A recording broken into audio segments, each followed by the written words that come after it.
Marry me, and welcome to Witchy Wednesday here at Ariel's Corner. This is Ariel Gatoga, and we are streaming live on YouTube. Moderating today are the lovely I Am Her Eminence, the lovely Shirley, and the lovely Minerva. Thank you so much, moderators, and thank you so much to everybody for joining us today. We're going to work on some color magic today, and it's going to be a little bit more casual because I just wanted to really explore color magic. It's such a powerful way of working magic, and you can do so many different things with it. You can be as formal or informal with it as you like, and I think that there's more to color magic than we could ever discuss, but I thought we'd just get into it just a wee bit. If you haven't downloaded my free booklet, well, actually, it's a free course. There's a booklet that comes with it, Color Magic. You can get the URL to that if you just go to the main website, arielscorner.com, arielscorner.com, and just look under the Learn Magic tab, and you'll get a link to the Color Magic course. I can't remember what the actual URL is. I'm sorry, I should have gotten that. Maybe one of the moderators, if they have a second, could get that URL. I would really appreciate that.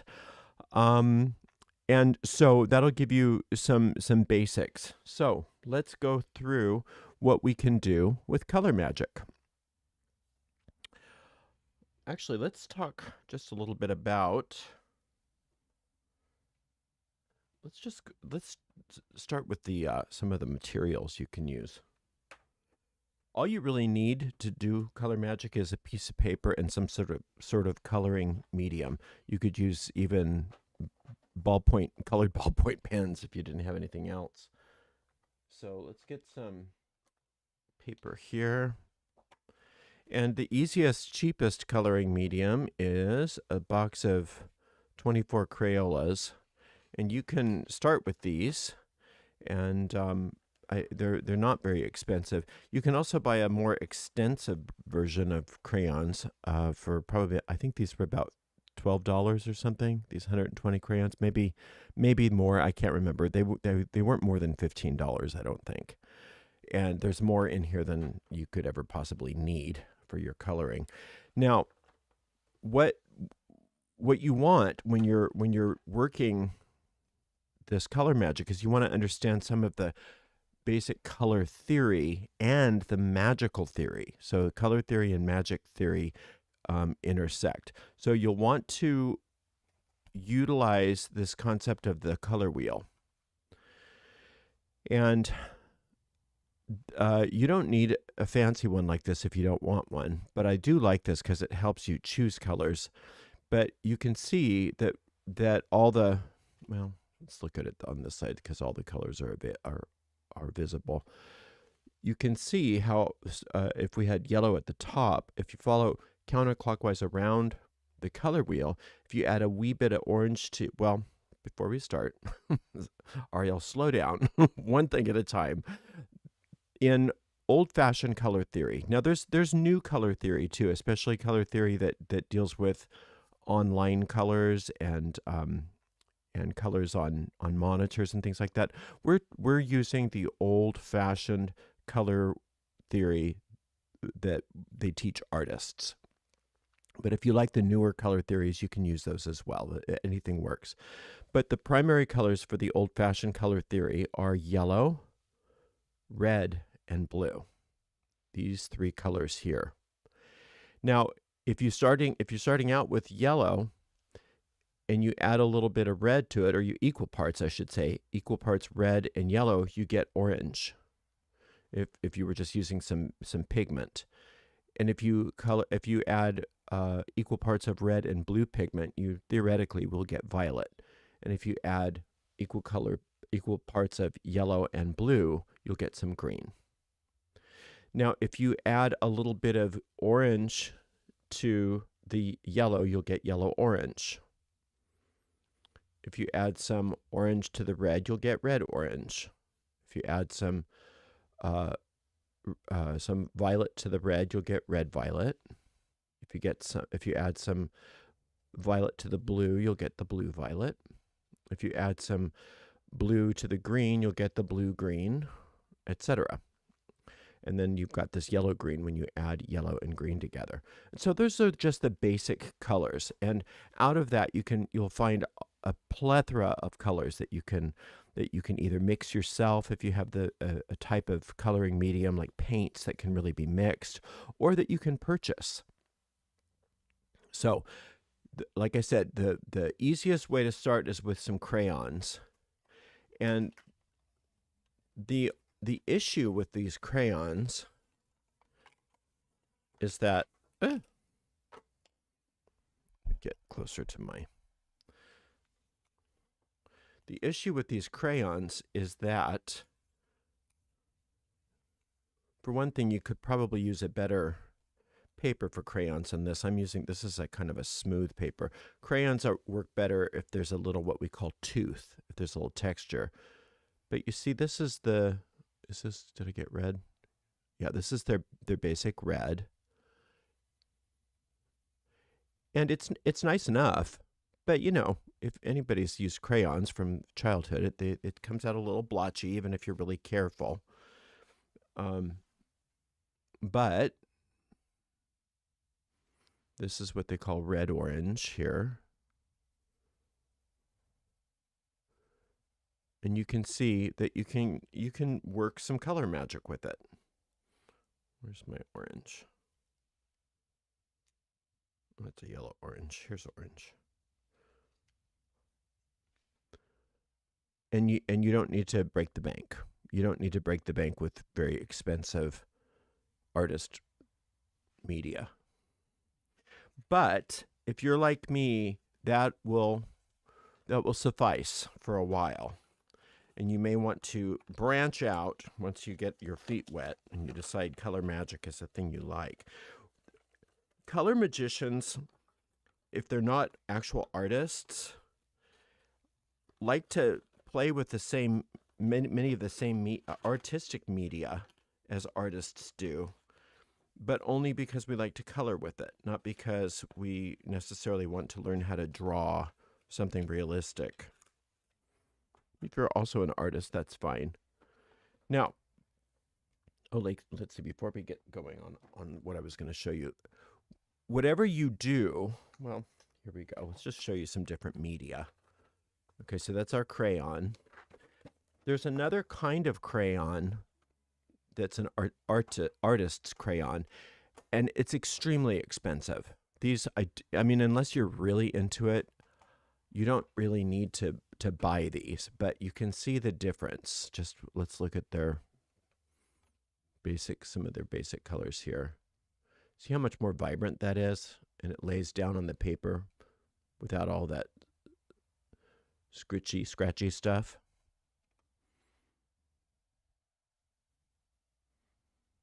Much more vibrant. Now there's two versions of this Caran d'Ache Swiss artist crayons. This one is the Neo Color 2, and this one actually you can add some water to it with a paintbrush, and it'll turn into like a watercolor, which is pretty cool. Oh, it's the same color. But they're obviously much nicer, but they're super expensive. Now, there's another kind of crayon which I don't have here, and I will show it to you on another stream. That's not super expensive. It's actually very affordable, and it's called a gel crayon. And Crayola has their own version of that, although they're not as good as some of the others. And it is more like coloring with lipstick. So, and it lays down really smooth, and then you can either just take a dry brush and smooth it out, or you can also, like with these, add water, and they turn into watercolor. So if you like an artist crayon that's not so expensive as these Neo colors, and you're kind of over the Crayolas, you may want to check out some of those gel crayons. And like I said, I'll do a talisman with those because I don't have them here. I should have, but I don't. Okay. Another option is to get some of these colored pencils. Now these are Prismacolors in here, and they're similar to crayons in some way.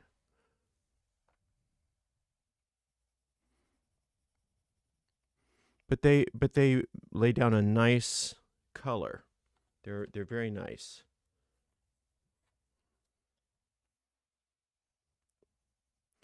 So when you're working your color magic, you know, you have to decide, do I want something that's, I like these dry media or the wet media that's already in a pen, so I don't have a lot of mess to clean up, just because I do a lot of my coloring at work. So I don't want a lot of mess.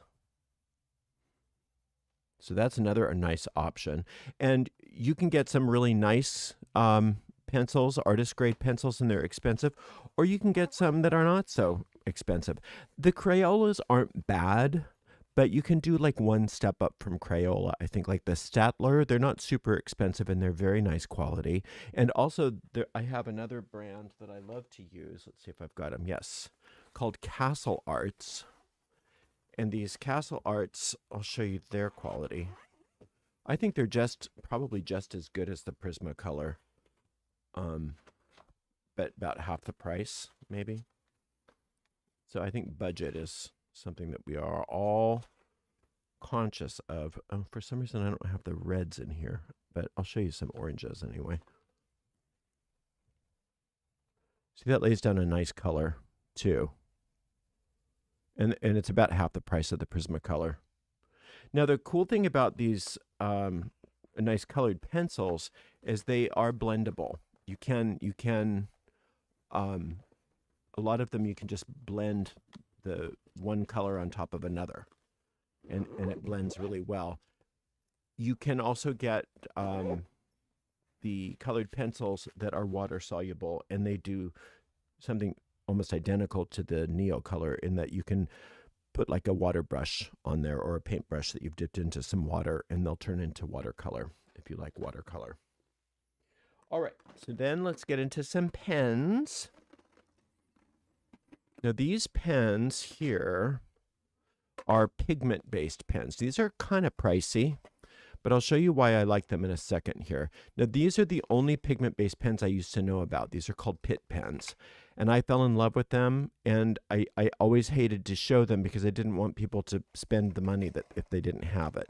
But I'm going to just show you these Pitt pens. They come with a little brush on them, and they lay down a nice pigment-based color. A lot of the pens, most pens are dye-based, and so what happens is the dye has to seep into the color, into the paper, whereas this, the only thing that seeps into the paper is whatever the transfer medium, the solvent is. The pigment stays on top of the paper. So two reasons why that's kind of cool, because it's a water-based pen. One reason is that they don't bleed through like most of the pens do. And another thing is that this is completely permanent once it dries. So once that's dried, I can also add another coat on top of it, and look at how much darker that is. I can let that dry. It dries usually about, it takes about 30 seconds for these to dry, maybe a little bit longer. But I can put even another coat on there. You can see how that darkened. Well, I don't know if you can see. See how it gets a little darker? So that's kind of cool, so that you can have the value darken and lighten. Now, like I said, those are extremely expensive. These, Statler just came out with something called Pigment Art Pens, and they're about half the price. And they're just as nice. I don't see any difference in them whatsoever. So these are the only two pigment artist pens that I know of on the market right now. It used to be Pitt pens or nothing, but now it's Pitt pens and Statler. They're called Pigment Arts is the name of these pens if you want to buy them. I got 60 of these. I think they were about $100. So, I mean, it's still not cheap, but for the Pitt pens, that would have cost me a little bit over $200 to get 60. So, unless they're on sale. But see, those do the exact same thing. Now, another reason why I love these is I can, let me just put these away. Once these have dried, I can put other media on top of them. Unlike a watercolor pen, water-based pen, I can put like even these alcohol markers on top of them, which I'm going to talk about next. Let's see, where's my, oh, here we go. Boy, this is one big case of alcohol markers. Let's see if I can get maybe a,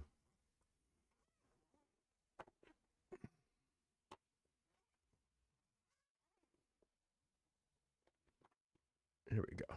Let's just put like a, I don't know, like a pink on top of it, or a purple, like a light color. So let's say I had this talisman I was doing, and I had a bunch of designs that I had drawn in the with the pit pens, and I just wanted to put a nice easy background over it. I could color right over it, and it's not doing a thing. This is almost dried out. Let's do a different one.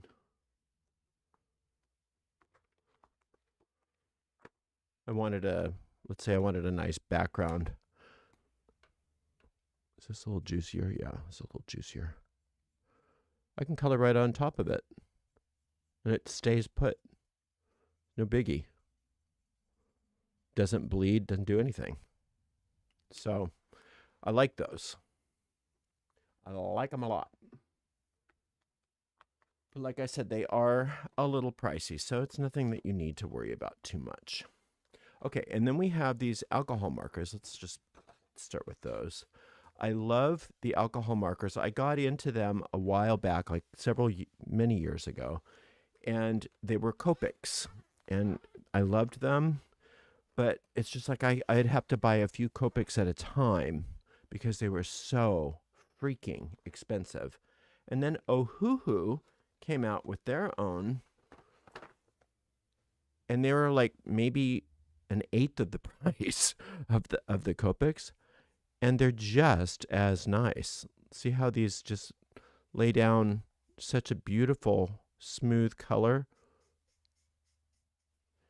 And the other cool thing about them is they also blend. And you've seen me use these before, but I'm just going to show you. You can lay down another color and blend it. Lay down a super light one.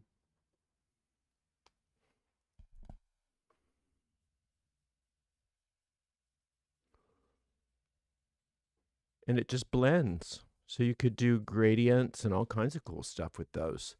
And you can actually get a nice, oh, let's do a darker color so you can see. You can also, with these, you can get a much smoother look than you can with the pit pens. The pit pens are always going to have the lines because they're, you know, they're not real blendable. They're better for line work, I think. People use them for coloring, but I think they're better for line work than any kind of a solid color that you might want. But now see, these always will bleed. I shouldn't have even put that on there. They will always bleed. And that's just the nature of them. They're going to do that. So, but you can do a lot with these alcohol markers. I adore them.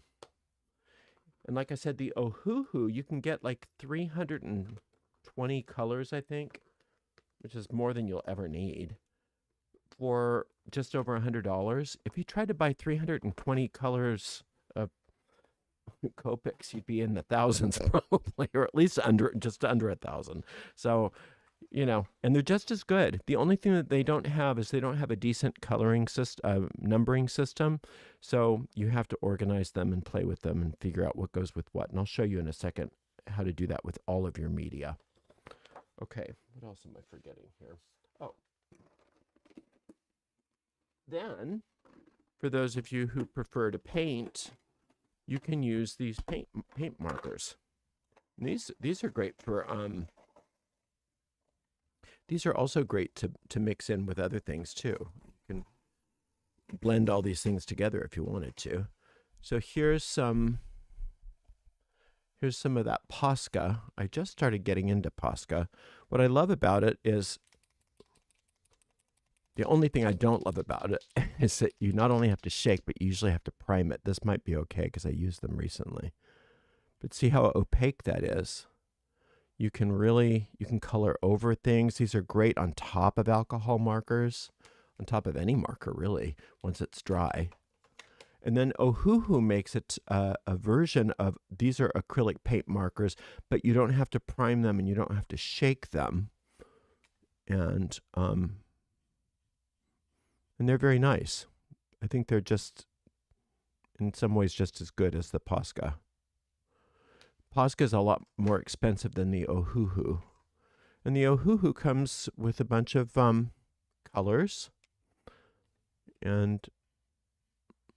But see how nice that is? So you just have to, make sure you let it dry. But they're very opaque, and it's a wonderful way to paint if you don't want to have a bunch of paints in the mess of the painting, because the paint is inside of a pen with a brush.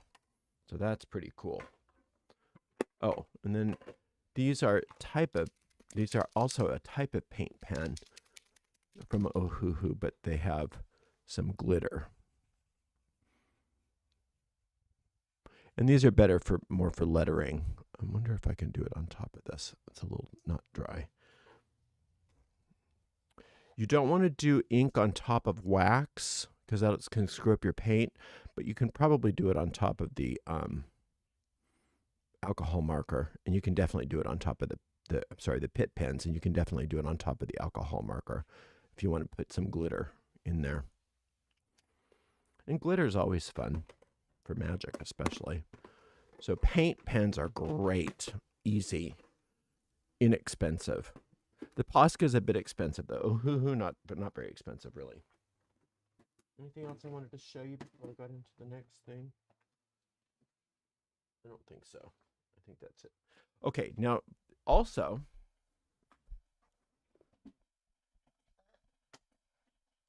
when you're working color magic, you are not limited to white paper, especially if you're using opaque kinds of media, or black paper is also really good if you're using like light colored pencils and things. The alcohol markers don't work on the dark paper, just so you know. They need the white paper. But you can use well, let's try some. Take some black paper. But you want the more opaque coloring media. So if we wanted to use, for instance, these crayons, well, let's try the regular Crayola first. See how they do. I haven't tried that, to tell you the truth. I bet it works fine. This is plain white. I lied. That's not very good. Crayola gets an F for on dark. But I haven't tried the crayons at all on this, but I'm assuming that would work.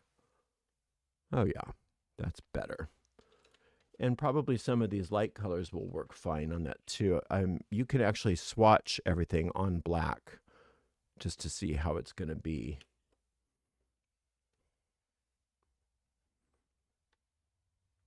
So you can see the difference between using the black and using the white.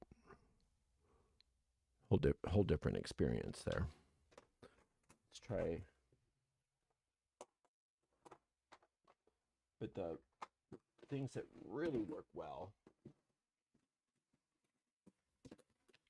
I haven't tried the glitter markers, to tell you the truth. Oh, well. That's a yes.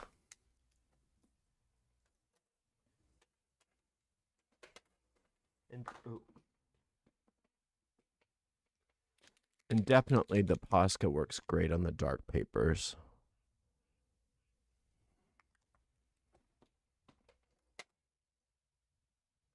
And of course, Ohuhu is going to be just fine. Well, It's not bad. Try the white. That's better. The Posca works a little better on the black, I think, than the Ohuhu. But you just experiment with all of that. Okay, so that's just some ideas, and there's all kinds of stuff you can use. You can use watercolors. You can use, like I said, those gel crayons are great. You can use anything that you put color down on paper. That's all that you need. Okay, let's get back to some theory here. So, I think let's use, I hate bringing out the alcohol markers because it's such a big deal. Let's just use these crayons. I'm going to use the brighter crayons because they show up better. Okay, so let's say you got the color course and you're thinking about, oh, before I do that, let's show you. When you get a set of coloring media, I recommend that you swatch it. Because that way, when it's time to pick out colors for whatever you're using, see, I even swatched all my Crayolas. There's all the crayons. Let's see, pull it out of here. And some of them show up okay, but they all do this. It's just the Crayolas are just, it's the nature of the beast. And it's always going to be that way. They're cheap, both meaning inexpensive and also very cheap. And that's how it is. These are those glitter markers. These are the acrylic paint pens. I don't think I have all my swatches in here. There's the Posca. Here's the Pitt pens. Oh, here's all, I did swatch out these Statler pigment arts. We can see the difference here between these two. These are basically the same type of product. But I think the Statler, the colors look so much more vibrant to me than the Faber-Castell, than the Pitt pens. And these are the gold standards, and I think these are actually nicer, especially for color magic. For color magic, I think it's nice to have bright colors. But unless you're doing something else, I mean, you don't have to have bright colors. But these are definitely very vibrant colors. Nice. And then these are all my Ohuhu markers.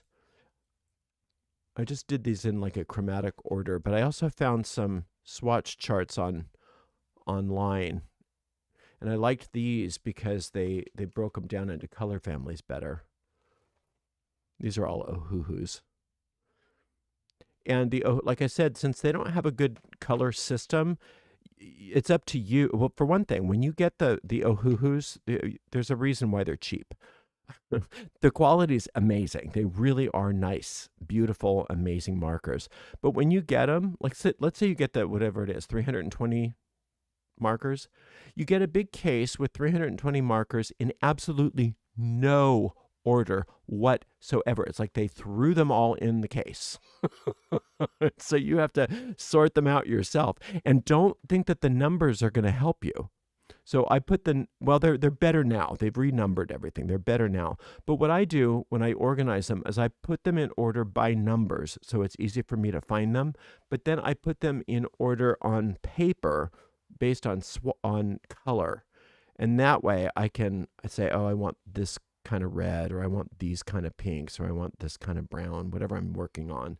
It's much, much easier for me to make choices. Actually, this is more of the chart that I use. So I can just see at a glance what I'm looking for. And not only is it great for picking colors, but swatching is a really good magical exercise just to get you into the color, just to get you working with the color. Anyway, so what were we doing? Okay, so let's say you wanted to do just a talisman for something. Oh, let me get I'll use the Pitt pens. That's what I'll do. What are my Pitt pens? Pitt pens. Or the Statler, the pigment arts. So let's just say I had this desire. I wanted to, let's say it was a money spell and you decided green was your color. So we're just going to choose a green. It's kind of a deep green. Let's just choose a little lighter green. And just in a real basic manner, you just draw a circle. You write your name. And let's say you wanted, you could do it like we do with the basic talisman where you just put the 3 keywords. But let's say you wanted a specific amount of money for a specific thing. So let's say you wanted, you needed $3,000 for a new, I don't know what costs $3,000, for new carpeting in a particular part of your house. Okay. And you could let that dry. And then you could take a green of that. You could even just use that same pen. Or I'm just going to take, what is this, emerald green crayon. And I'm just going to color over it. And I just am thinking of all of my carpeting coming. I can just see it happening as I'm coloring it. I feel like this green energy is actually permeating every aspect of my body, mind, and affairs.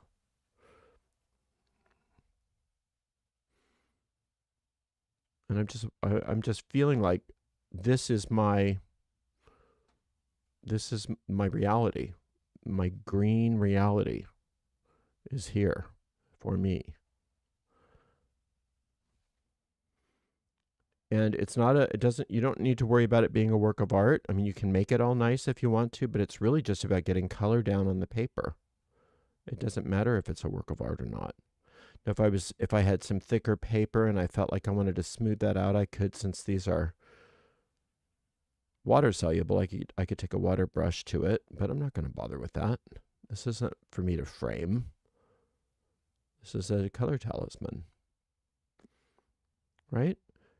And I really feel like as soon as I've gotten all of the nooks and crannies filled in to the best of my ability, whether or not it's perfect doesn't matter. I just feel a click. I feel a sense of completion about the spell. I cut it out and I hide it somewhere. I just hide it somewhere in my home and let it do its thing. Because I've created a thought form, a green thought form that is that. All right. Now let's say you wanted to do, there's all kinds of stuff you can do. Let's say you wanted to do a talisman where you want to change something. I'm going to get a new piece of paper so we're not distracted by the money talisman. Let's say you had this, I don't know, change from something to something. We could say you wanted to change from illness to vibrant wellness. And you could think, well, which color could I use to represent the illness? I like that yellow green. Sometimes that's a good one. Not that all yellow greens represent illness necessarily, but it can if you want it to. And let's say the vibrant health that I wanted was this red. So let's look at that. Let's see if I had this yellow green and this vibrant red. Let's do it on this other page first just to test it. We'll pretend like I already cut that out. So here's the yellow green. And let's see what happens when I put that red by it. See, that, to me, that doesn't denote a transformation. That denotes a split. So what I want is I want to have a smooth transition from this to this, from illness to vibrant wellness. So I need to maybe put a few colors in the middle, maybe like a yellow orange, maybe a little red orange, So let's see. Where's it good? If I had this one, this is just yellow. It's a little too bright. Let's try this one here. What is this? This is called golden yellow. There's a golden yellow. Maybe we could try just an orange. What is this one? Oh, this is orange red. Let's try this and see if it's a better. We're just going to kind of use some scratch paper to see if we can get a decent transition. But you see what I did? I'm just using a few colors in between so I can find my way from yellow-green to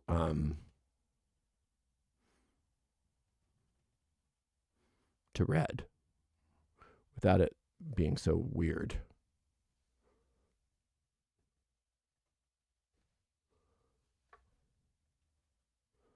I think that's going to work. Okay, so I'm going to take my paper. I could probably cut this out before I started it, but I didn't bring any scissors with me. So let's take our Pitt pen again. And this time I'm just going to use black or gray. Maybe a gray. This middle gray. How's that? Okay. And I'm going to make my talisman this way. Oblong. Doesn't need to be big. And I'm going to put sickness or just sick and well. And let that dry. And you don't need Pitt pens. You could just use a big pen for that. You can put crayon over a regular pen. That's fine. I just don't have a regular pen with me. Okay, so now I'm going to color this sick here.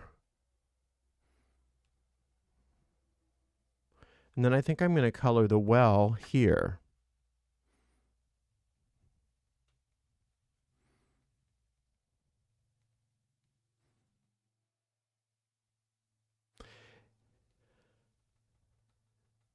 So I know this is my goal.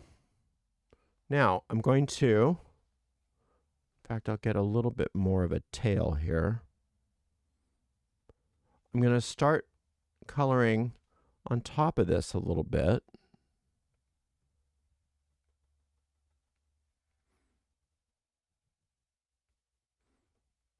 And bring this down a bit.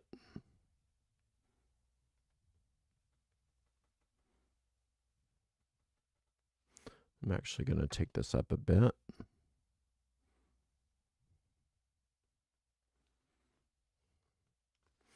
And I'm going to bring this down a wee bit more. Then I'll start on top of this yellow orange and bring this orange all the way down on top of the red.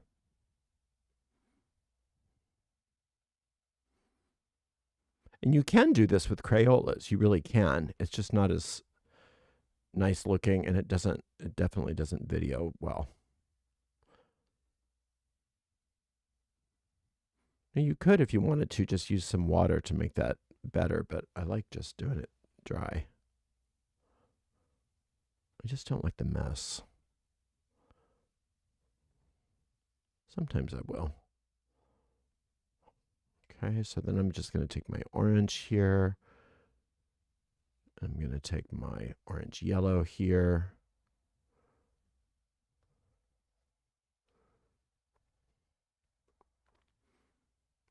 I'm going to take my green here. You see how we did that? And then I can just cut that out and leave it. And I know that I'm transitioning from sick to well. And it's okay if you can't, by the way, for all of these color talismans, you don't need to be able to see the word. In fact, if the word becomes completely obscured by the color, that's fine. Either way is fine. One is not better than the other. Unless you feel it is in your own mind, then do you.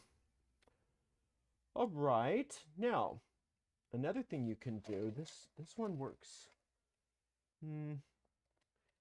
Any of the wet media tend to work better with this when you're trying to neutralize a situation. So, let's say you had something you wanted to neutralize. Let's say you were depressed. Say you were real depressed. So blue violet is sometimes, or dark blue is sometimes a really good color. Not that all dark blue means depression, but it can be a good one. And you look straight across to yellow orange. And what we want to do is put our color down that represents that which we don't want, and then use the opposite color to create it being neutralized. So I haven't tried that with these Pitt pens before. I think I'm going to, just for fun.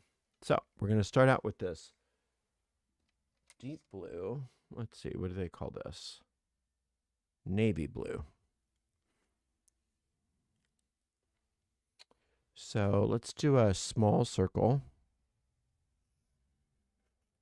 And we're just going to write depression or depressed. And then I'm just going to color over it. I'm going to completely color over this as it represents our depression. Now, I don't know if these Pitt pens are going to do what I want them to do or not, because I haven't experimented with them before. Actually, these aren't technically Pitt pens. I call them all Pitt pens. These are those pigment art pens. But I just want to get the whole little circle filled in. And that's why you want to, it's best for this kind of stuff to work in small figures, not big ones, because you don't need to waste a bunch of your coloring media just coloring in a circle. You can get just as much bang for your buck with a small talisman. And when we're done with this one, we're going to just toss it anyway. So we definitely want to let that dry completely. Let's see. See, it does not bleed through. Those pigments are great. Yeah, it's still a little wet. We're just going to give it some time there.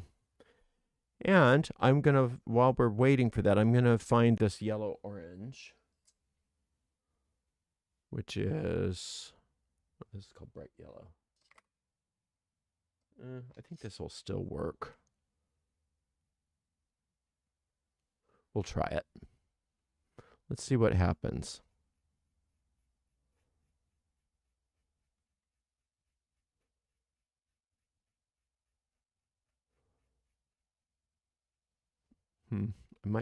You can see it's definitely neutralizing. I'm going to try an oranger color and see the difference. There it is. I think this is better. So this is just taking all of that blue out. It's turning it into basically a black. It's canceling it out. I'll show you a different version of this that's a little bit more obvious, that's not using such a dark first color.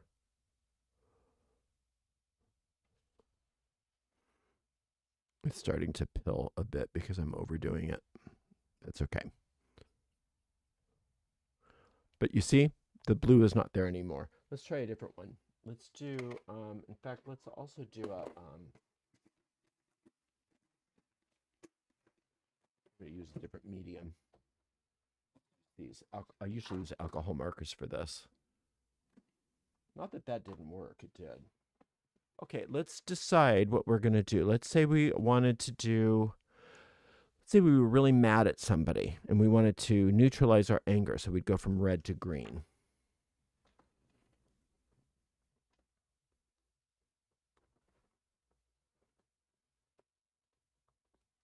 This is cherry. That'll work. And shoot, I gotta go get a green. Oh, here it is. And let's get Usually you want them sort of the same value, meaning the same level of dark and light, if you can, to do this exercise, but it's very powerful. Let's see, this is, that's pretty deep.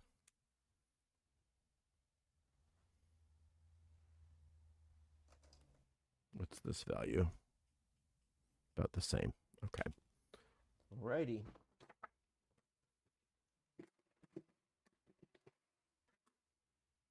I'm going to write this in with the red this time. So, in a very small circle, I'm just going to put in anger. I'm going to cover this and let it sit for a minute. I'm going to cover this with this dark red. I probably could have used a brighter color, but that's what I pulled out, so that's what we're using.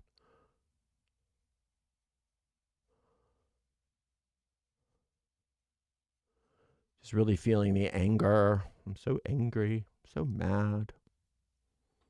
So mad. So dramatic how mad I am. Oh, I'm going to just do this right on top of this, so I don't have all of this spotting. I just have this little silicone mat under here. It's real cheap. It's great for alcohol markers. And then I let that dry for a bit. The alcohol markers also dry pretty quickly because they're alcohol based. And then I'm just going to take this and neutralize that red.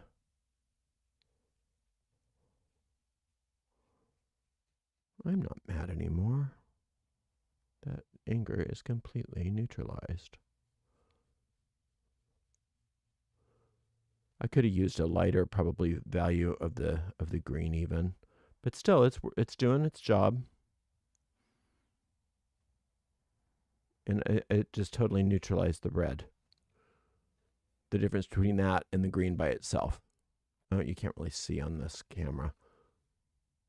Right? And then you cut that out and you just toss it. Pretty cool. Now, if you're doing, oh, I better wrap this up soon. Let's say you're doing some of those star talismans. What you can do is you can start to think in terms of the shades that you're using. Let's say you're doing a star talisman and you're doing it in green. Instead of just using green, you can decide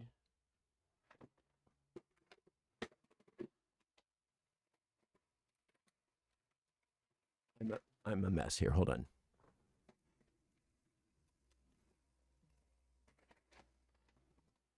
You can decide, wait a minute, I want to do a talisman that has a bunch of greens. So I want to maybe use, like here, 316, 310, 36, 44. So let's get those. What is this one? Here's the 316.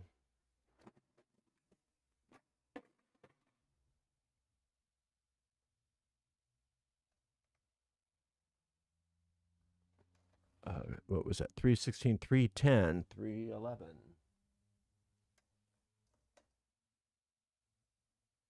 47.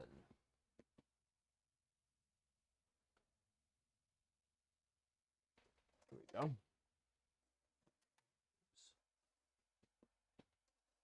Get out of there. Okay. And if I was, I'm not going to create the star talisman right now because we're kind of running out of time. But if I had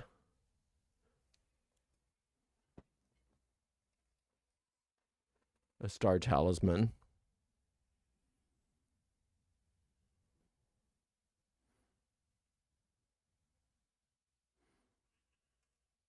I might decide that I wanted to create all of these maybe gradients. So I could take this lighter green like that.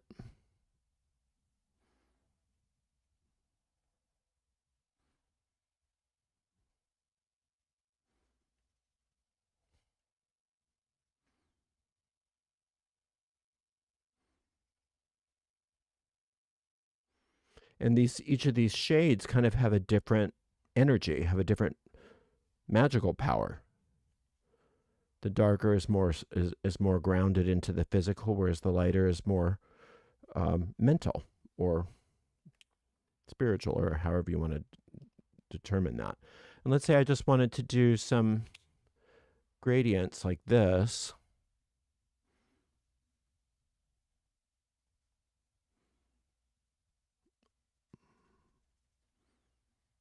I could. I'm doing it very crudely, but you can just kind of get the idea of what I'm doing.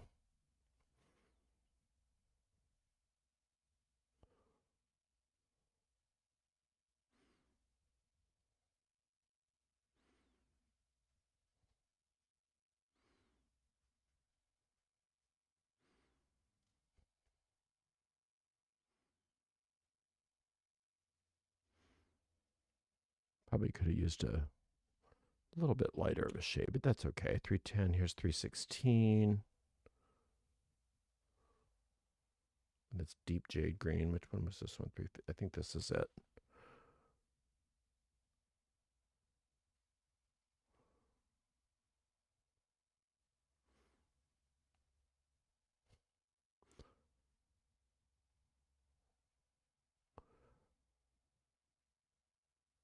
I would be a lot more careful usually when I was doing this, but you get the idea. I can go back with the medium color now.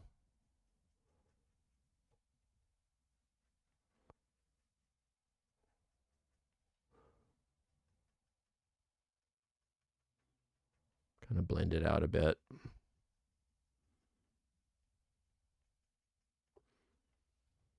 And then this light color here, just blend it down.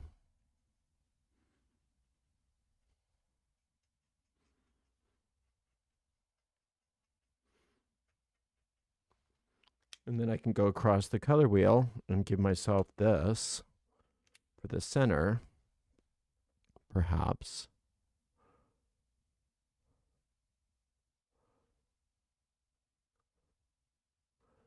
Sometimes that's too Christmassy when it's so obviously green and red, but it's life. I'm just showing you that you can use some shading as well as some complementary color. You could let that dry.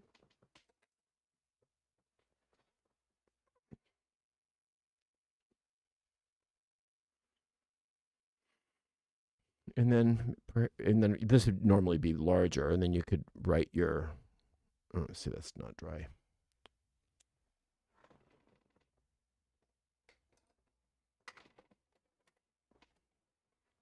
And then you could write your stuff in here. It still is, it would work normally a lot better, but it's not dry, etc. So you can use anything you want, but the whole idea isn't so much to get into some sort of dogmatic usage of a magical system as it is to allow the colors to do the work for you. I like to think of the colors as spirits.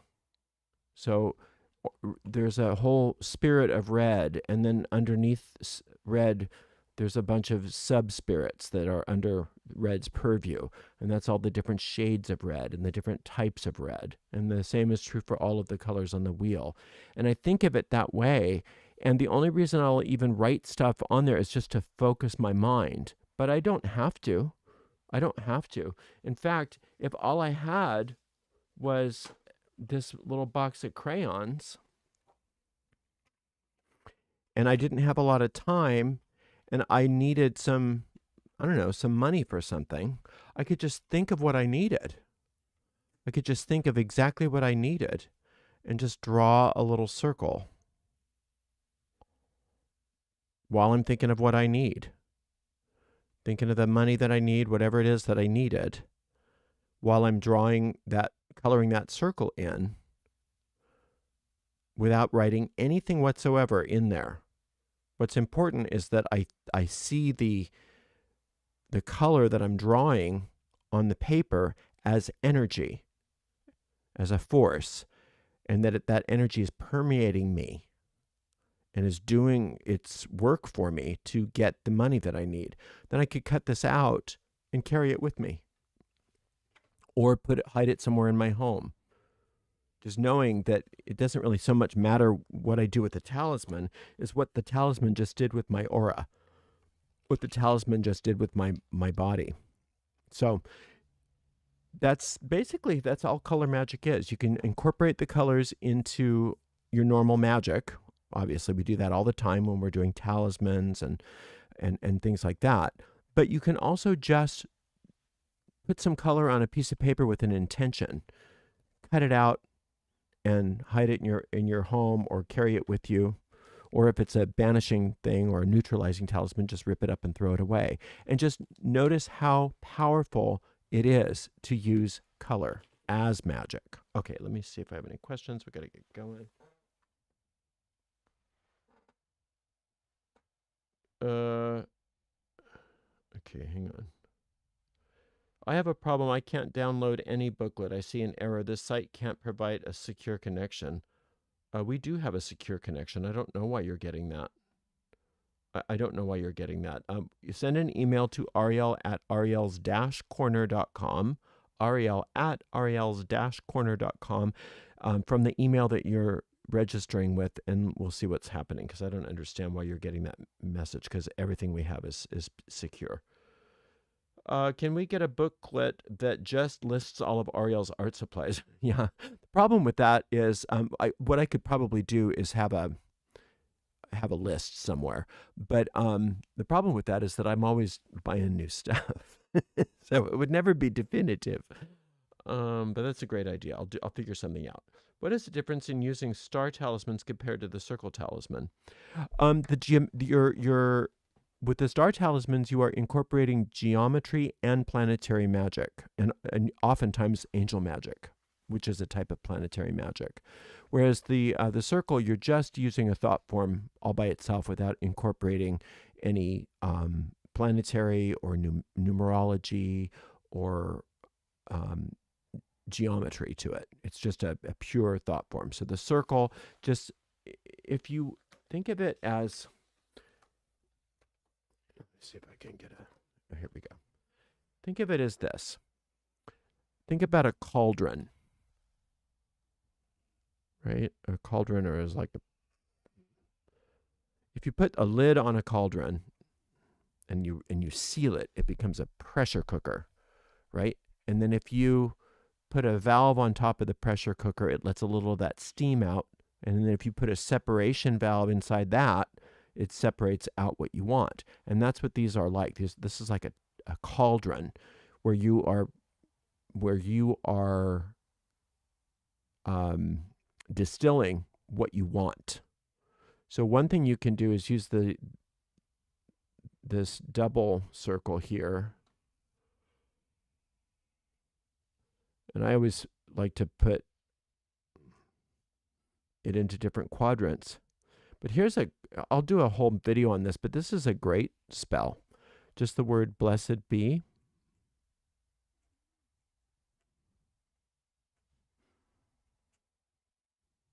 In these four quadrants.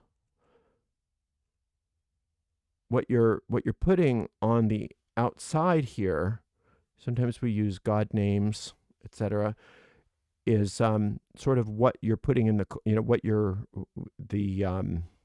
forces that are minding the cauldron, if you will, or minding the pressure cooker.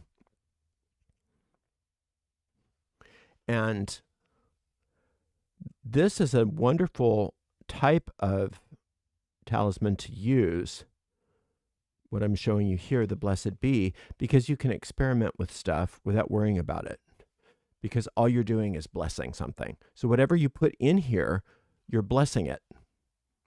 So let's say you could even put people in here if you wanted to, because you're not putting your will on something, you're asking for blessing. But if you had something in your life that needed some sort of blessing, let's say my relationship,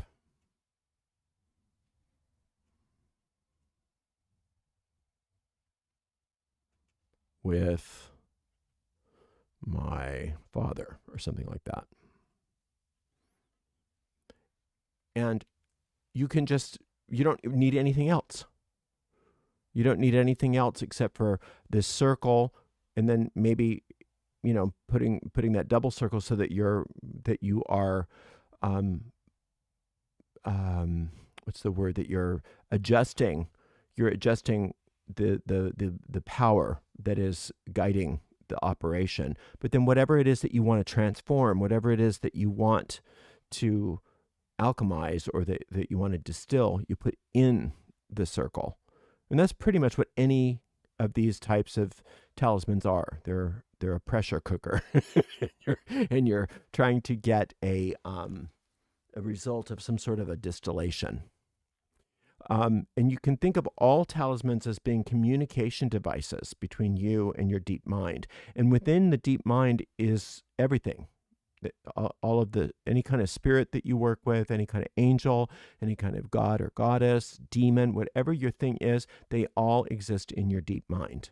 And so whatever you're communicating with is ultimately you're communicating with your deep mind, and it's just a communication device.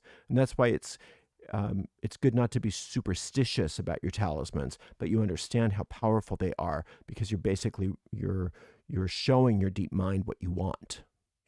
But if you start adding other elements to it, like the star talismans or other kinds of shapes, then all you're doing is you're fine-tuning it even more. That's all. All right, great questions. I think I got them all.